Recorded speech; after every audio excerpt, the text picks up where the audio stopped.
Bonjour à tous et bienvenue sur opentuto.com.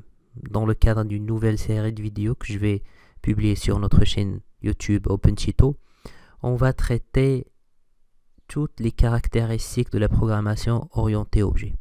On va faire une vidéo pour chacune. On va commencer par l'objet, définir ce qui est un objet et bien comprendre ce qui est un objet. D'autres vidéos se poursuivent pour expliquer ce qu'est une classe, l'encapsulation, l'héritage, polymorphisme et l'abstraction. Donc l'objectif de cette vidéo, c'est de bien comprendre ce qui est un objet. Et avant de commencer, je vous invite à s'abonner à notre chaîne YouTube et d'activer la cloche pour recevoir toutes les notifications concernant les vidéos futures. Si vous avez aimé la vidéo, n'oubliez pas de cliquer sur like. Sinon, vous cliquez sur dislike. Comme ça, je peux savoir si vous êtes satisfait ou non de la qualité de cette vidéo. On commence par une toute courte présentation aux définitions de l'objet, qui est un élément de base de la programmation orientée objet. Donc, un objet est l'union de trois choses. Premièrement, une liste de variables d'état, une liste de comportements et une identification. Je vais expliquer une par une et si vous avez des questions, vous pouvez me les laisser dans les commentaires. Les variables d'état changent durant la vie de l'objet.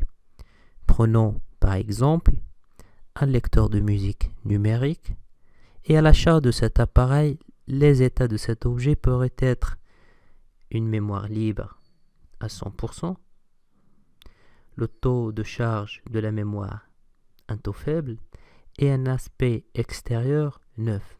Donc c'est l'état neuf lorsque vous achetez un lecteur de musique numérique.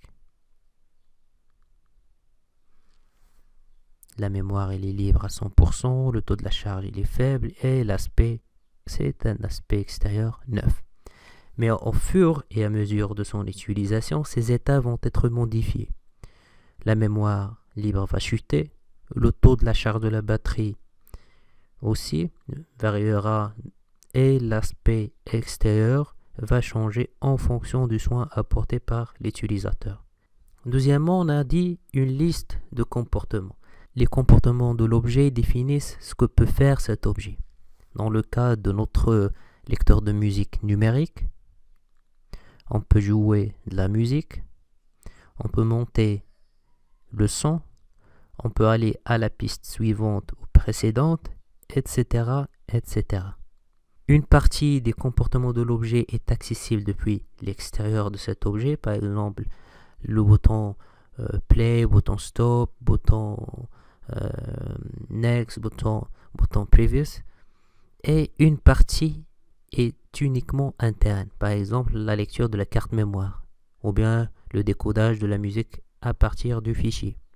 On parle d'encapsulation pour définir la limite entre les comportements accessibles de l'extérieur et les comportements internes. Dernier point, l'identification. L'identification d'un objet, c'est une information détachée de la liste des états permettant de différencier cet objet particulier de ses congénères, c'est-à-dire d'autres objets qui ont le même type que lui. L'identification peut être un numéro de référence, une chaîne de caractères unique construite à la création de l'objet, et peut également être l'adresse mémoire où il est stocké l'objet. En réalité, sa forme dépend totalement de la problématique associée. Je voudrais aussi vous dire qu'un objet programmé peut être attaché à une entité bien réelle, comme pour notre lecteur numérique, mais il peut être également attaché à une entité totalement virtuelle, comme un compte client, l'entrée d'un répertoire téléphonique. Donc la finalité de l'objet informatique est de gérer l'entité physique ou de l'émuler. Donc parce que pour un compte client ou bien pour une entrée dans un répertoire téléphonique, donc ça reste quand même virtuel. Donc vous entrez dans votre smartphone, Monsieur X, numéro de téléphone, adresse, donc ça reste quand même virtuel. C'est pas comme un lecteur de musique numérique qui est un objet physique que l'on peut toucher. Une dernière chose à vous dire sur l'objet, que l'objet peut être rendu persistant, c'est-à-dire que ces états peuvent être enregistrés sur un support mémorisant l'information de façon intemporelle. À partir de cet enregistrement, l'objet pourra être reconstruit avec ces états quand le système le souhaitera. Donc, c'est tout ce qui concerne cette vidéo sur l'objet. Si vous avez des questions, n'hésitez pas. Merci et à la prochaine. Bye bye.